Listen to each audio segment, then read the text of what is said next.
We'll now move to our keynote address, which will speak to today's theme, driving regulatory certainty and investment confidence in Nigeria's petroleum sector.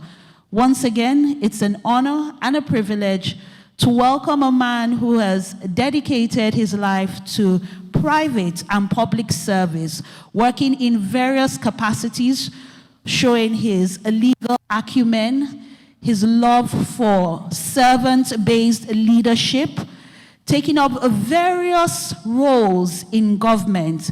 But today he joins us once again at the General Counsel and Legal Advisors Forum 2.0 as the Honorable Minister of State for Petroleum Resources Oil.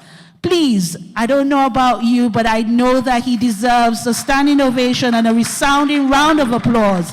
His Excellency, Senator Heineken Lokpobiri, PhD. Once again, a warm round of applause, please.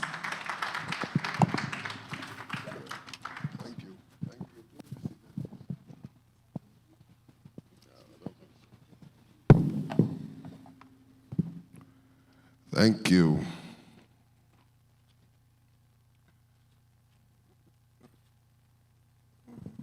The Authority Chief Executive of NMDPRA and the Executive Directors of NMDPRA, General Counsels, Legal Advisors, Captains of Industry, distinguished ladies and gentlemen. It's a very rare privilege to speak to you today at the 2026 edition of the General Counsel and Legal Advisors Forum. As a lawyer, I have special interest in this forum. Unfortunately, I wasn't invited for last year's edition. And since we cannot roll it back, I just want to say that I must have missed so much, in last year's edition. So this year's own, I'm very happy that I had no reason to miss it, but I almost missed it. I know that I had accepted to be here today a long time ago, but until the ACE called me at about 11 p.m. yesterday to remind me about this event, I had almost forgotten. Because there are too many competing, engagements, I didn't remember. And that was why I'm specifically thanking the ACE for calling me at that 11 p.m., yesterday to remind me. If it didn't remind me last night, perhaps I would have sent a representative, but I wouldn't be here, today. So, ladies and gentlemen, let me start by commending the leadership of the NMDPRA for institutionalizing this forum as a very strategic platform for engagement between General Counsel and legal advisors of licensed operators. Recall that in today's dynamic, capital-intensive, industry that we operate in, this kind of dialogue is very strategic, it's absolutely imperative, and it's absolutely desirable, for this type of dialogue to be taking place annually.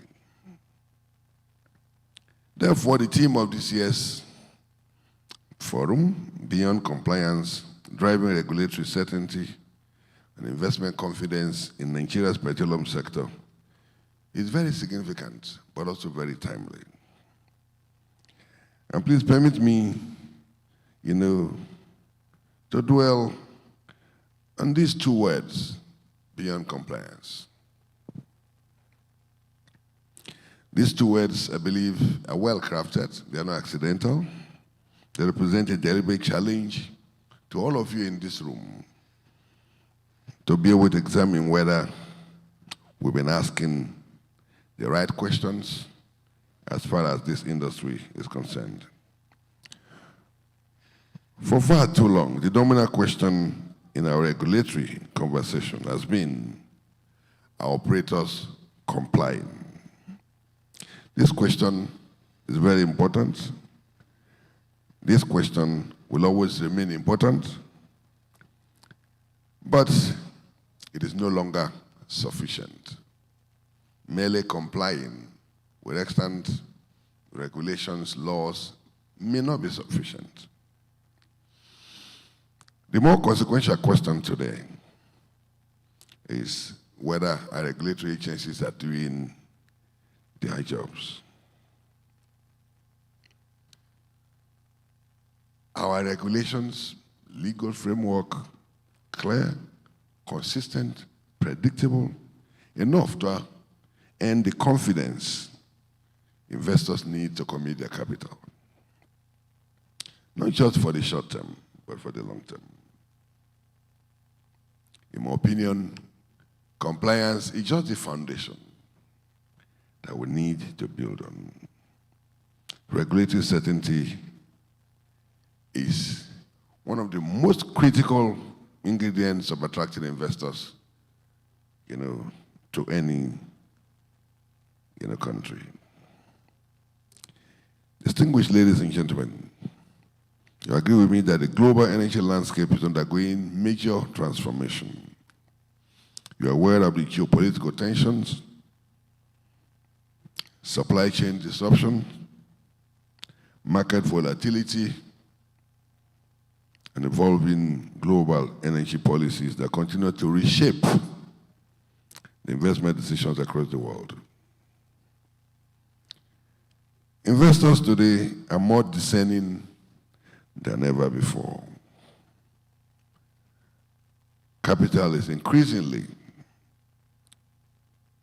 flowing to jurisdictions where policies are clear, institutions are effective, contracts are respected, and regulatory processes are predictable.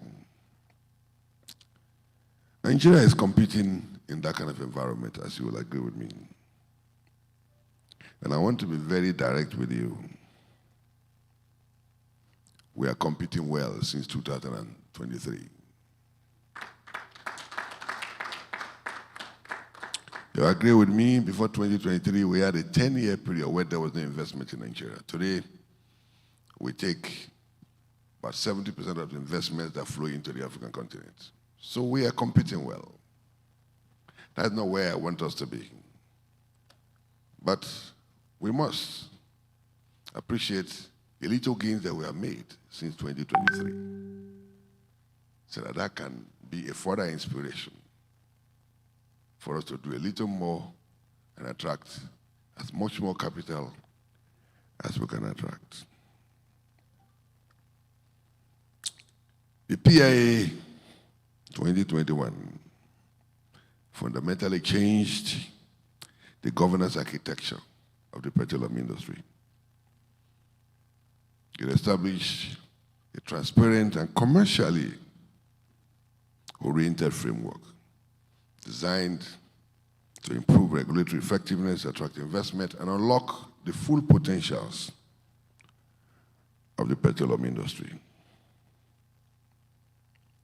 But I will say to you today, without any fear of contradiction, the PIA, though, has given us the architecture, we must build a sustainable culture that will be predictable. We must institutionalize our regulatory habits. We as lawyers should also do a lot more.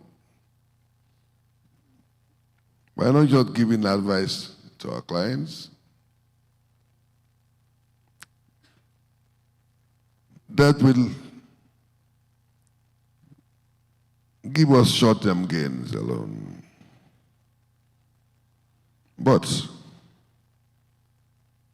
advice that will change the industry for the longer term.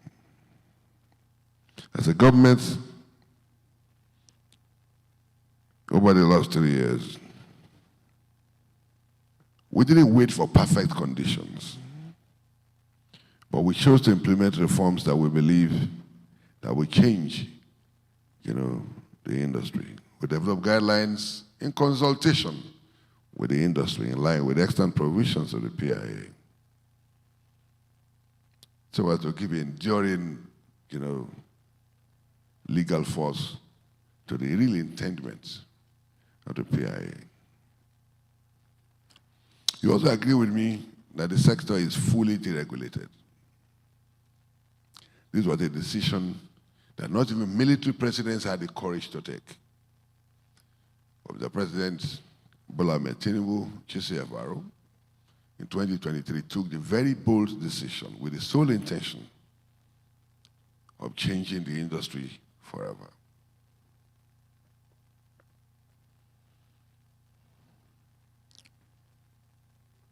It's also important for me, to tell you that since 2023, because of the changes in the industry, there has been no artificial fuel scarcity in the country. It was a perennial problem every year during Christmas, during festive periods. We used to have a huge, fuel scarcity, but because of that singular decision to deregulate completely, there has been no fuel scarcity. Even at this critical period where the entire world was affected by the conflict between Iran, Israel, and the USA, Nigeria had availability of products throughout this period.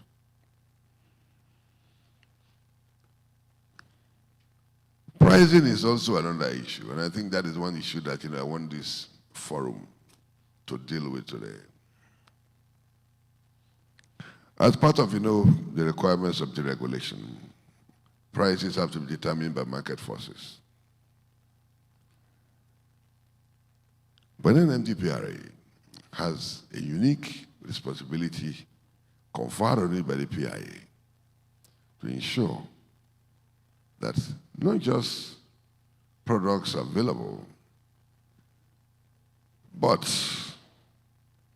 you must ensure that unnecessary profiteering is stopped. Yes, the sector is deregulated, but that doesn't mean there's no limited regulation. I listen to discussions on television every day. They're calling me out. Mr. Lokpobiri should come and speak out. But I've deliberately decided not to engage in any press war with anybody. Because what is important is the reality of the situation in the industry. Primarily, market forces will have to determine prices. But we also have a responsibility as government all over the world to ensure that we avoid unnecessary profiteering, which the PIA specifically vested in government institutions, including the NMDPRA, to stop. It's also important that Nigerians get the full benefit of what they buy. I've seen situations where somebody buys 50 liters where the gas is 30 liters. NMDPRA, there are offices across the country has a responsibility to ensure that our men and women are on the field to ensure that if somebody buys 50 liters, it gets 50 liters. Distinguished ladies and gentlemen, it's my very candid opinion that, compliance, therefore, is not sufficient, although fundamental. Lawyers advising licensed operators also have a critical responsibility, not just to their clients, but also to the society.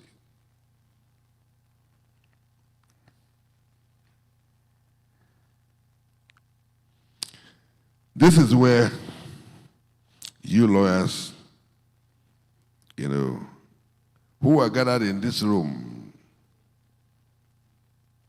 at this particular time, have a critical role to play. You are not just simply, interpreters of the law, just because you want to sustain, your retainership with your clients.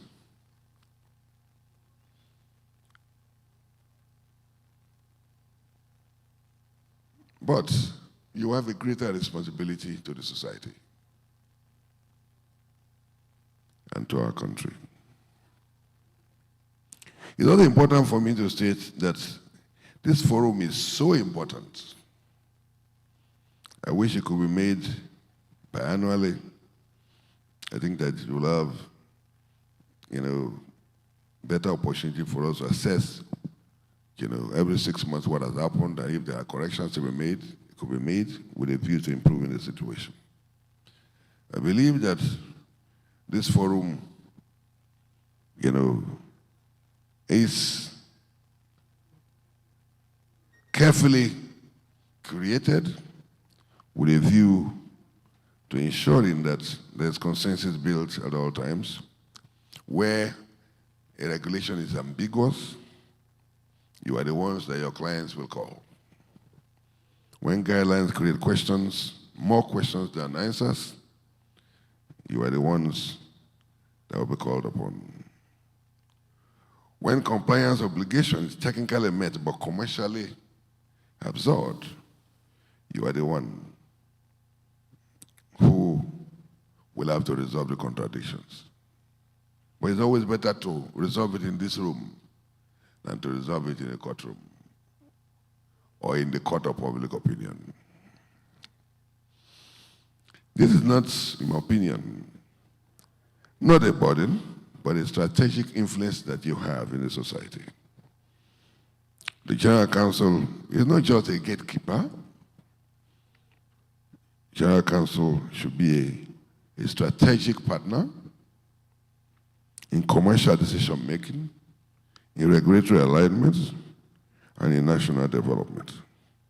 Your role is not just to ask whether actions of regulatory agencies are lawful, but it's also to ask, does regulations meet the requisite objective? Does it enable responsible investment or frustrate them? Does it create certainty or absurdity? These are very important legal questions that I believe you should always reflect in this forum. These are governance questions, and I believe you are uniquely positioned to answer them. I therefore say this clearly: do not become stumbling blocks. Do not allow, the instinct towards caution, which is entirely legitimate in legal practice,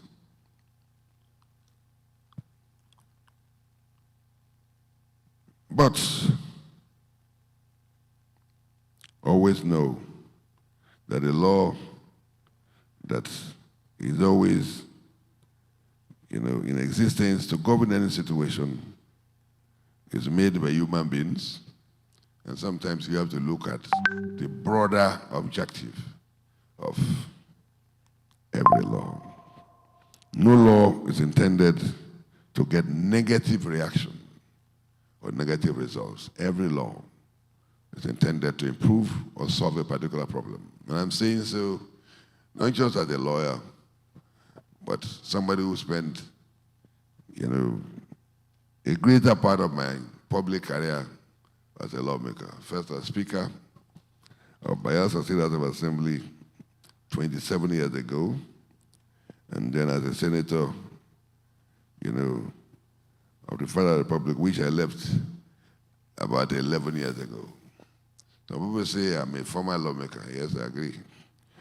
But my little period, 8 years in the Senate, gave me opportunity to know the reasons why laws are made. That is why you see amendments, proposed for setting laws from time to time just to address specific problems. Every time, every election cycle, you see people amending the Electoral Act. It's because after every election, things are discovered, and there's always need, perhaps, to amend the law to be able to cure, certain problems. Distinguished ladies and gentlemen, you agree with me that Nigeria's petroleum sector is entering a new phase. Domestic refining is expanding. Private sector, participation is deepening, which is the real intent of the regulation. New opportunities are emerging in the sector, but opportunities alone do not attract investments, but confidence of investors is what attracts investment. Consistency of government policies, which we have sought to maintain since this government came. And I want to use the opportunity to say that we'll continue to maintain, that consistency. It's also important for me to state that building confidence is a collective responsibility, not just that of government, but across all stakeholders of the industry. Regulators must continue to improve transparency. Stakeholders, must continue to be engaged, and the quality of service delivery must be world-class. Industry stakeholders must maintain high standards of governance and compliance, and legal advisors must continue to serve as trusted partners, strengthening the integrity and credibility of the sector. One well-crafted regulation, one clear guideline, and one honest piece of advice is what is needed to grow this sector. Ladies and gentlemen, I will close,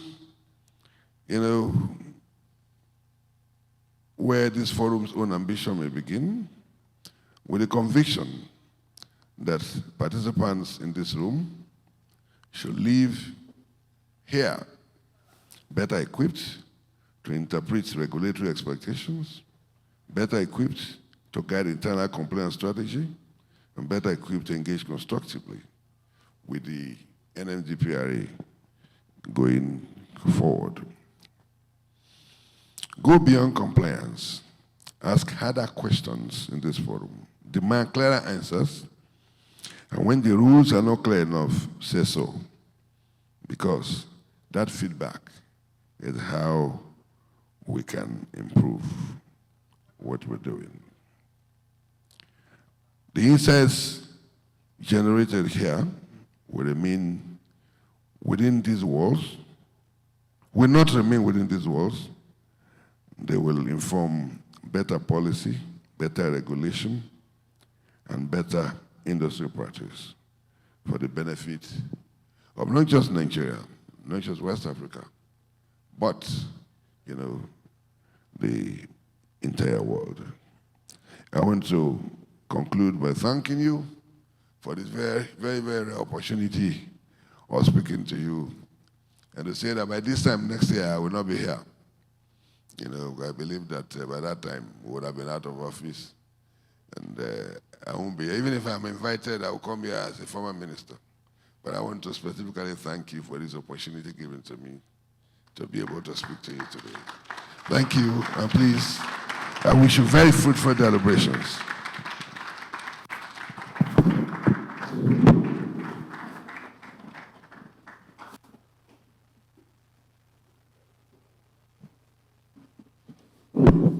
Please, can we give His Excellency Senator Heineken Lokpobiri, PhD, another resounding round of applause. The Honorable Minister of State for Petroleum Resources, Oil, for speaking so eloquently on the theme. We didn't just hear a minister of the Federal Republic of Nigeria speak. We heard someone who's one of us, a legal practitioner, a lawmaker par excellence, and a public servant of the people. And there's so many gems in that presentation. But some of the ones that stood out for me was that this is a collaborative responsibility, is a collective responsibility, and it's better to settle things here than in the courtroom or the court of public opinion.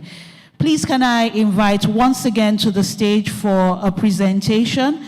We have a token of appreciation for His Excellency, Senator Heineken Lokpobiri, PhD. Please can we give him a round of applause as he comes to the stage?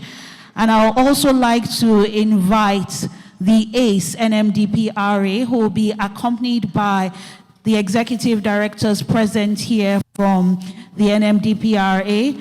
We'll also like to invite the authority secretary and the legal advisor. Could we also have Dr. Charles Nwachukwu and the representative of the forum organizers? Please, can we have you on stage? Please, can we have the EDs present? Can we have the authority secretary, legal advisor, Dr. Charles Nwachukwu, and a representative from our organizers, Mr. Fortune Toma, for a presentation to His Excellency, the Honorable Minister for State for Petroleum Resources, Oil. Thank you again, Honorable Minister, for reminding us that indeed the law is made to solve problems, not to create a negative reaction. And that is why through engagement we can see amendments happening to ensure that the objective is met.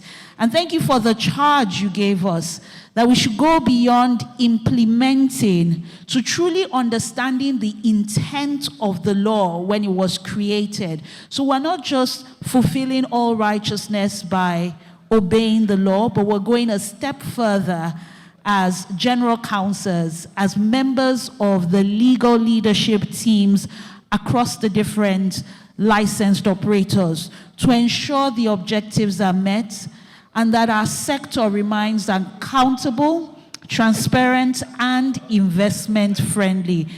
And we know that you joined us at the 2nd edition, and we trust, Honorable Minister, you'll join us at the 3rd edition, 4th, and 5th edition, and perhaps this could be a biannual thing. Thank you once again.